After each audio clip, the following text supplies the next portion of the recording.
el problema dice, si n es un número natural mayor que 1, se puede afirmar que la expresión que está ahí de una raíz enésima de menos 1 va a ser igual a menos 1 si se sabe que. Entonces, a ver, el que sea mayor que 1 y que sea natural me está diciendo que puedo tomar valores del 2 en adelante. Puedo tomar el 2, puedo tomar el 3, puedo tomar el 4 y así.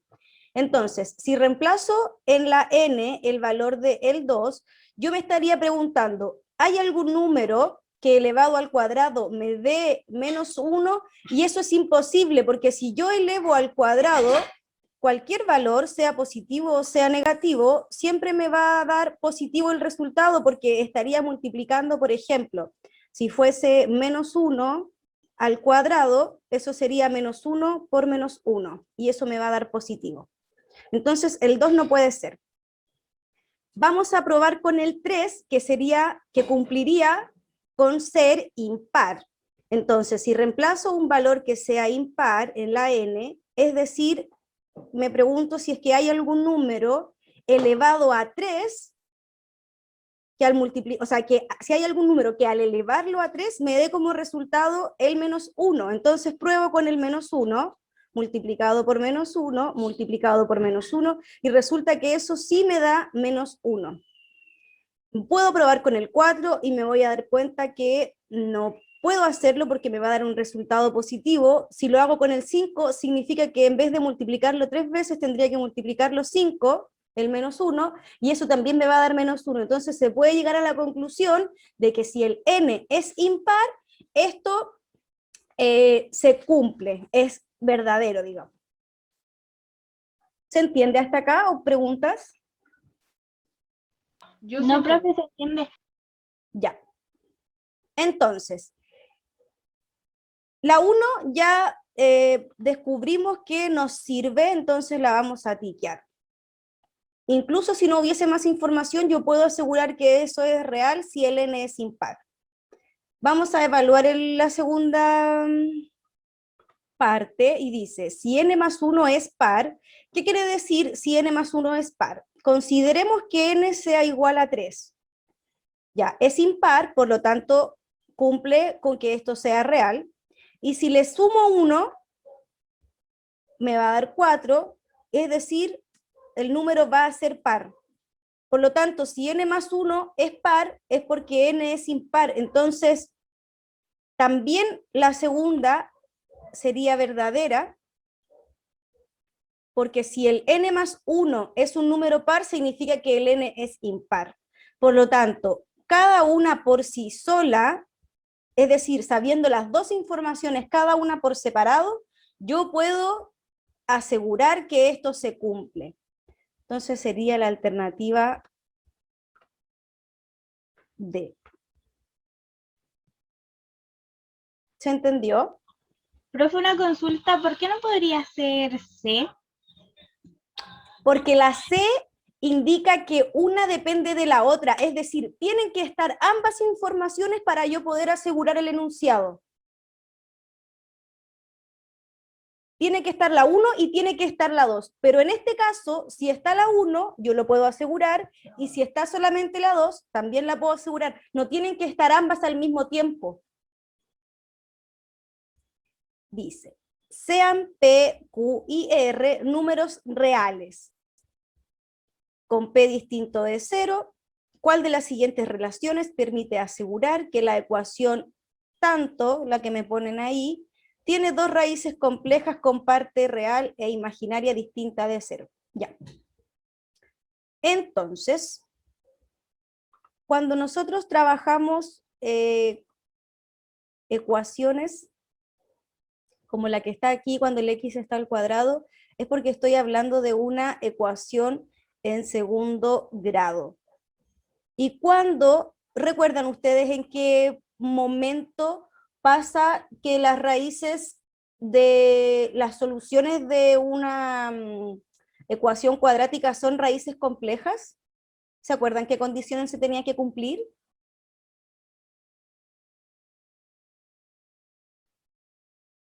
Yo no mucho, profe. Para que sean reales,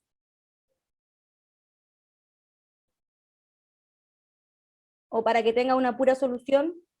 ¿Tendrá que ver con si es positivo o negativo?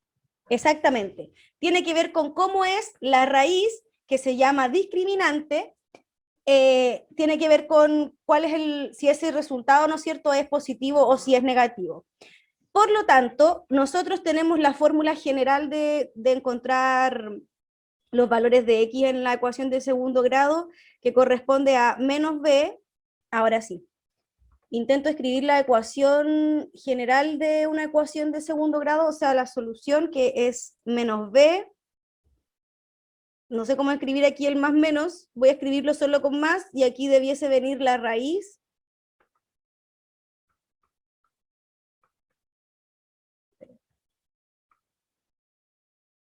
La raíz del b al cuadrado menos 4 por a por c. Entonces voy a elevar ahora aquí el 2 al cuadrado. Y aquí voy a escribir el menos chiquitito, a ver si me cabe. Sí, se entiende. Y todo eso dividido en 2 por el valor de a.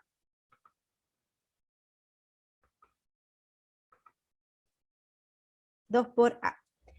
De esta forma yo encuentro las soluciones de mi ecuación de segundo grado.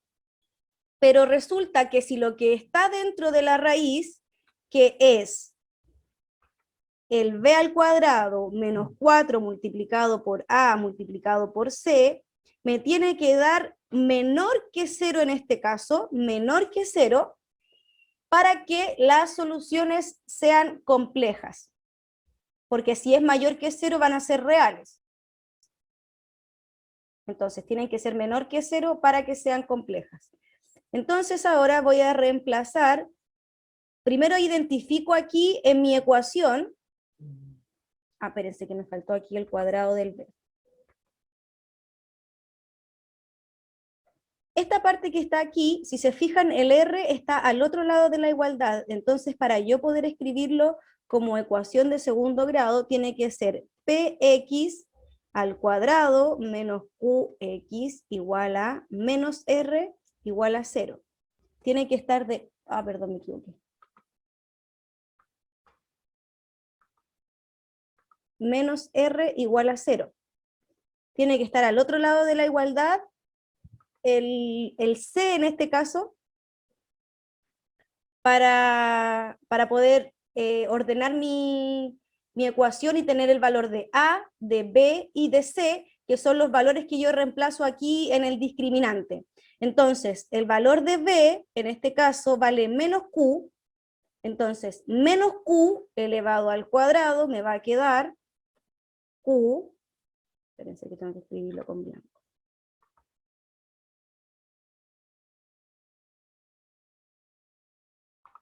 Me va a quedar q al cuadrado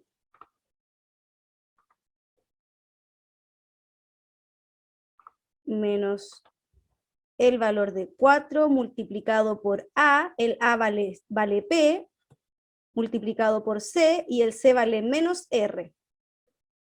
Y esto tiene que ser menor que 0. Entonces aquí reemplacé y elevé al tiro el menos q al cuadrado, que me va a quedar positivo el q al cuadrado. El menos 4 lo multiplico con el menos r y me va a quedar un signo positivo de este menos con este otro menos, porque se están multiplicando. Entonces lo que voy a obtener finalmente va a ser el q al cuadrado más 4 multiplicado por p multiplicado por r. Y esto tiene que ser menor que 0. Y esto está al cuadrado. Y fíjense que esta opción no está en ninguna de las alternativas, pero sí está cuando yo traspaso el 4PR, lo traspaso al otro lado de la igualdad, quedándome el Q al cuadrado menor que menos, porque lo voy a traspasar al otro lado de la desigualdad en este caso, menos 4P por R, y aquí el Q al cuadrado. Entonces la respuesta correcta, en este caso, va a ser la E, porque es la que me está indicando que el Q cuadrado va a ser menor a menos 4 multiplicado por P por R. Y el Q también tiene que ser distinto de 0, porque si vale 0, esta expresión tendría que ser, me va a quedar positivo. Todo número que sea más grande que el 0 me va a dar positivo. Entonces, si me da positivo, estaría dándome un resultado real en las soluciones y no compleja. Entonces, tiene que el Q ser distinto de 0 para que se cumpla que este valor sea más grande que este de acá. Nos están pidiendo que sea soluciones complejas. Para eso, el discriminante tiene que ser negativo. Hasta ahí estamos claros, ¿verdad? Sí, sí, sí. Ya. Entonces, tengo aquí que reemplazar los valores de B, los valores de A y los valores de C. ¿De dónde los obtengo? De la ecuación de segundo grado que me están planteando. En vez de haber números como A, B y C, hay otras letras, que en este caso son P, menos Q y R. Para que esté esto ordenado como una ecuación de segundo grado, yo moví el 3 al otro lado, perdón, el R al otro lado de la igualdad. Y me quedó negativo. ¿Hasta aquí me siguen? Sí, profe. Ya. Entonces, cuando los ordeno así, es para yo saber que el valor de A es igual a P, el valor de B es igual a menos Q y el valor de C es igual a menos R, que son los valores que yo después reemplazo aquí en el discriminante. El B va a ser menos Q al cuadrado, me resulta Q cuadrado. Menos 4 multiplicado por A, que vale P, y eso multiplicado por menos R, que sería el valor de C. Menos por menos se transforma en un más, y el 4, el P y el R se quedan multiplicando. Ahora, este valor que está positivo lo escribo al otro lado de la igualdad negativo para poder obtener algo parecido a las respuestas que me están dando aquí, que sería la respuesta E, donde el Q cuadrado sería menor que el valor de menos 4P por R. Pero para que esto funcione, digamos, también se tiene que cumplir al mismo tiempo que el valor de Q sea distinto de 0, porque si vale 0, va a ser esto más pequeño que este valor de acá. Y si el 0 es más pequeño que este valor de acá, este valor me va a dar positivo. Este resultado va a ser, por ejemplo, si el R es negativo, esto va a ser mayor que 0. Entonces ya no voy a tener la posibilidad de... o sea, el que eso sea mayor que 0 significa que las soluciones van a ser reales y no complejas. Por eso es que no puede ser más grande que el 0.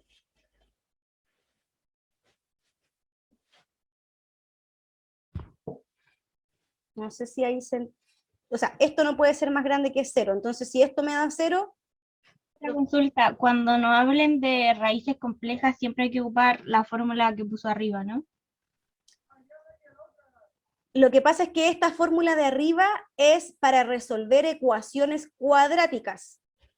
Yo voy a encontrar dos valores para x de una ecuación cuadrática, que sería un número multiplicado por x al cuadrado, más otro número multiplicado por x, más un término independiente igual a 0. Eso es una ecuación cuadrática. Y con esta fórmula yo encuentro las soluciones de esa ecuación. El punto es que si lo que está dentro de la raíz es negativo, la solución de ese valor de x va a ser un número complejo.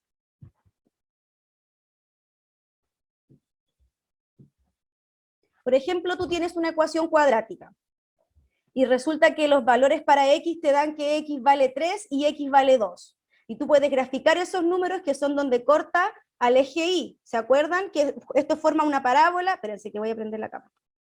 Ah, no puedo. No puedo prenderla. Ah, aquí.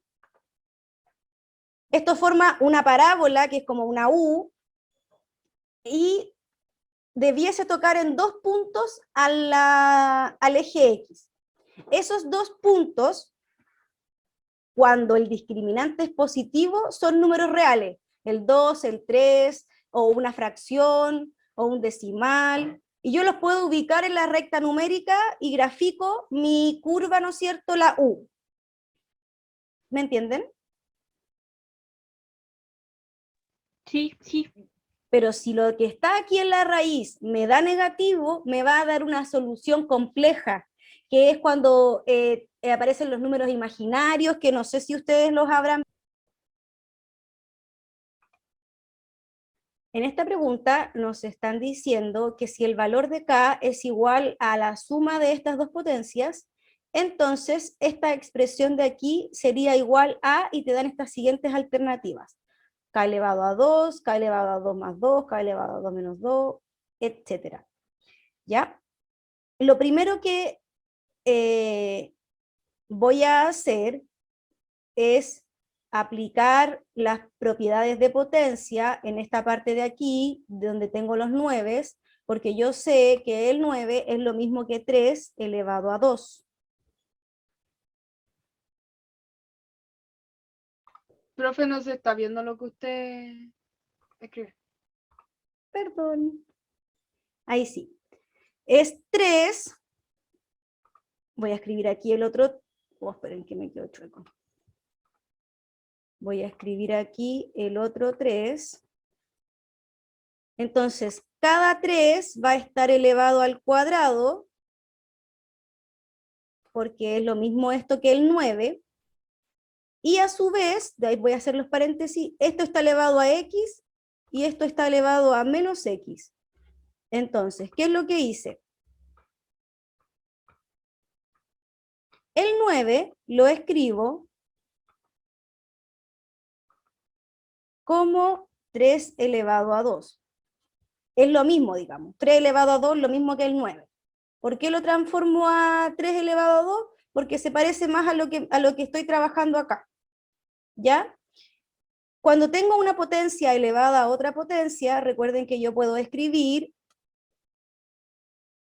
el exponente como uno solo, donde los exponentes se van a estar multiplicando. Entonces, esto de aquí me queda elevado a 2x y esto de acá me queda elevado a menos 2x. ¿Hasta aquí alguna pregunta? Yo no, profe. ¿No? Ya. Entonces, puede que si elevo el k al cuadrado, que sería elevar esta expresión de aquí al cuadrado, me resulte lo mismo que tengo acá, o más bien lo mismo que tengo aquí, ¿ya? O si resuelvo la B o la C. Entonces, yo probé al tiro con la primera y me di cuenta de lo siguiente. Si elevo el k al cuadrado, eso va a significar que voy a elevar esto que está acá. Por lo tanto, sería el paréntesis multiplicado por el paréntesis. ¿Qué quiere decir eso? El primer término elevado al cuadrado, es decir, 3 elevado a x elevado al cuadrado. Por lo tanto, como es una potencia de una potencia, me va a quedar 3 elevado a 2x.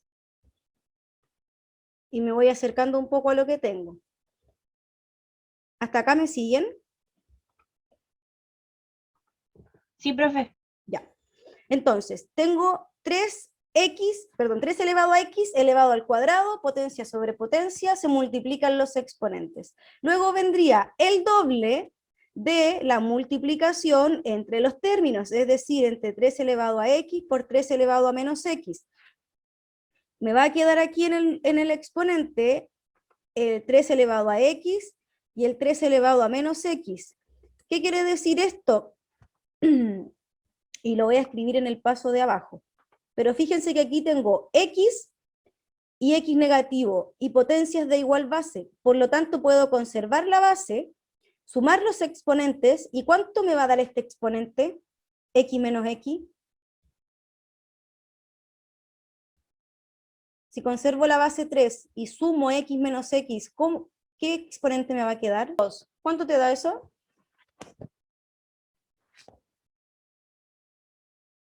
0. 0. X menos X me da 0. Por lo tanto, me va a quedar el 3 elevado a 0.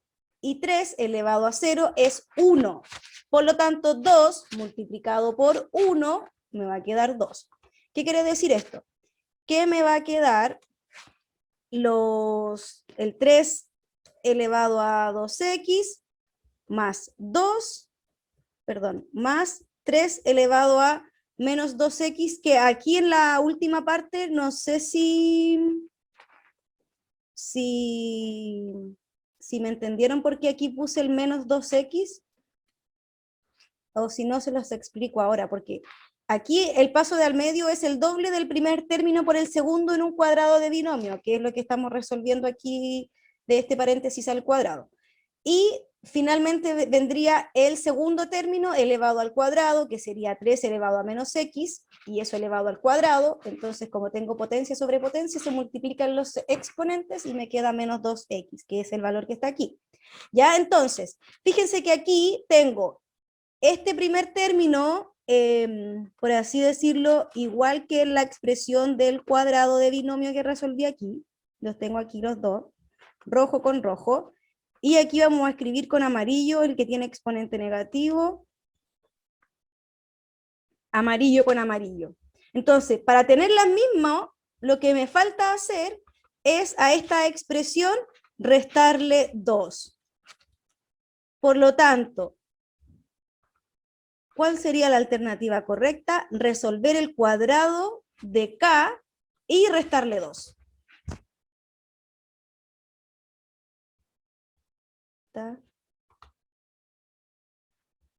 Ya, dice.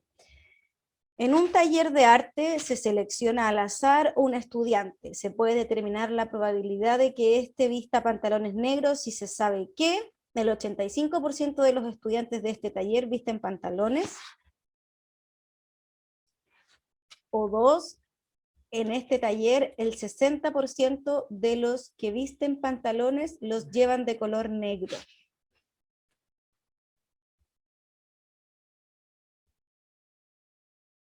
¿Cómo calculo la probabilidad? ¿La puedo relacionar con porcentaje?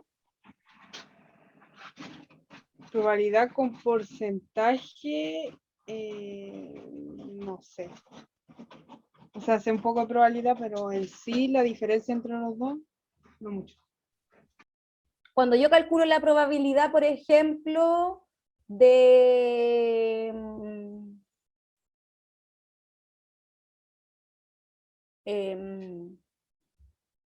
en tu curso, por ejemplo, ¿cuánta gente hay en tu curso? ¿Cuántos son? 30. 30, ya. ¿Y cuántas mujeres? No sé, una 25 o 20 más o menos. Ya, supongamos que son 20 mujeres. Entonces, cuando yo quiero calcular la probabilidad de, por ejemplo, de que si tomo un número de la lista al azar, ¿cuál es la probabilidad de que esa persona sea mujer? Ese cálculo se hace tomando todos los casos que son mujeres, que en este caso serían 20, y se divide por el total del curso, que en este caso serían 30. Por lo tanto, la probabilidad de que salga una mujer en forma de fracción va a ser 20 partido en 30. Si yo hago la división, que la voy a hacer aquí en la calculadora, de 20 dividido en 30, eso me da 0,66 en decimal.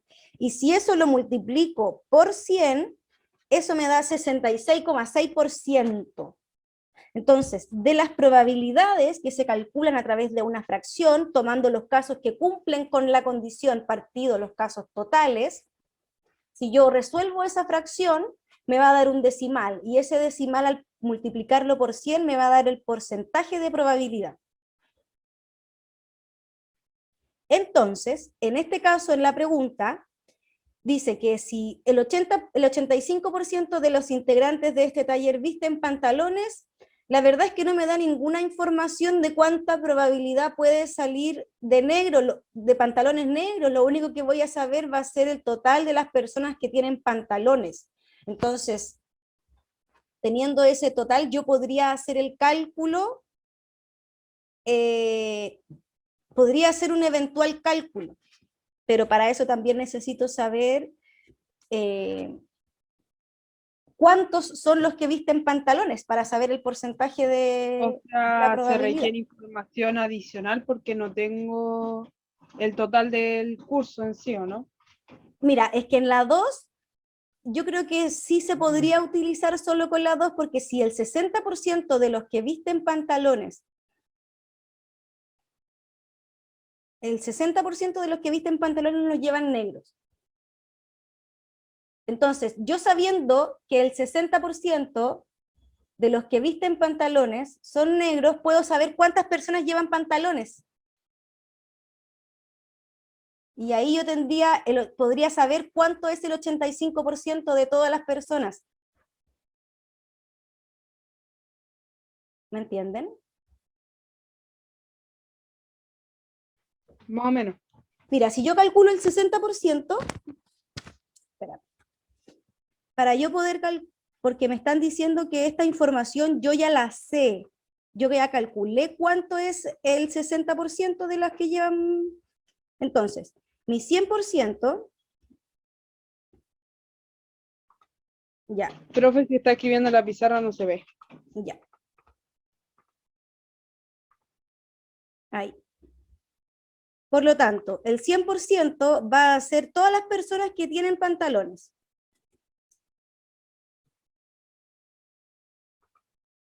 Y aquí van a ser las personas que tienen pantalones negros.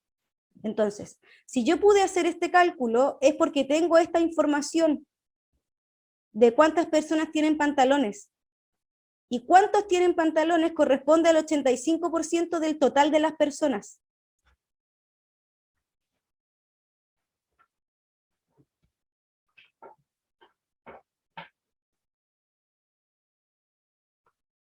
Esta información de cuántas personas son este 100% de donde yo calculé que el 60% de ellos tenían pantalones negros. A ver, pongámoslo con número. Por ejemplo, ya, vamos a suponer que con 10 personas. Entonces, 10 personas usaban pantalones, por lo tanto, 6 de esas personas los usaban negros. ¿Me entienden hasta acá? Ah, ya, sí, profe, ahora sí. Entonces, estas 10 personas van a corresponder al 85% de todos los que asisten. Entonces, yo voy a tener aquí que el 100% de los asistentes no lo conozco, pero lo podría saber porque yo sé que el 85% de esas personas son 10. Entonces, yo puedo saber cuántas personas hay en total. O sea que necesito ambas para saber. Necesito ambas juntas. Ya. Sí. Llegar a una conclusión.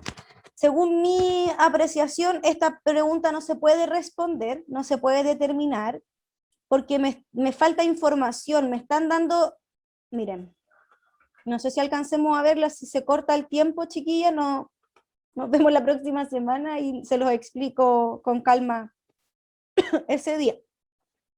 Si yo tengo un triángulo A, B y C, y tengo una bisectriz, bien, lo que hace la bisectriz es que este ángulo que está aquí arriba, en verde, lo divide en dos partes iguales, ¿ya?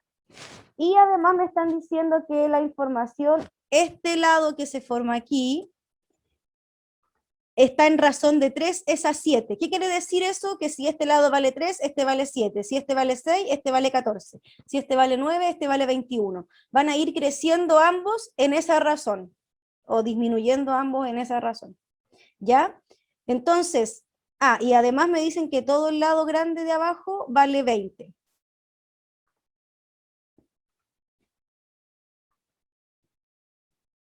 Bien, pero resulta que para yo poder aplicar, por ejemplo, teorema de Euclides, que es con que este valor vale P, vale Q, no sé si lo han visto, me imagino que sí, y habría que recordar las fórmulas, donde P por Q me da el valor de la H, entonces con la H yo podría aplicar Pitágoras y encontrar este valor de aquí, que es el que me están preguntando, ¿ya?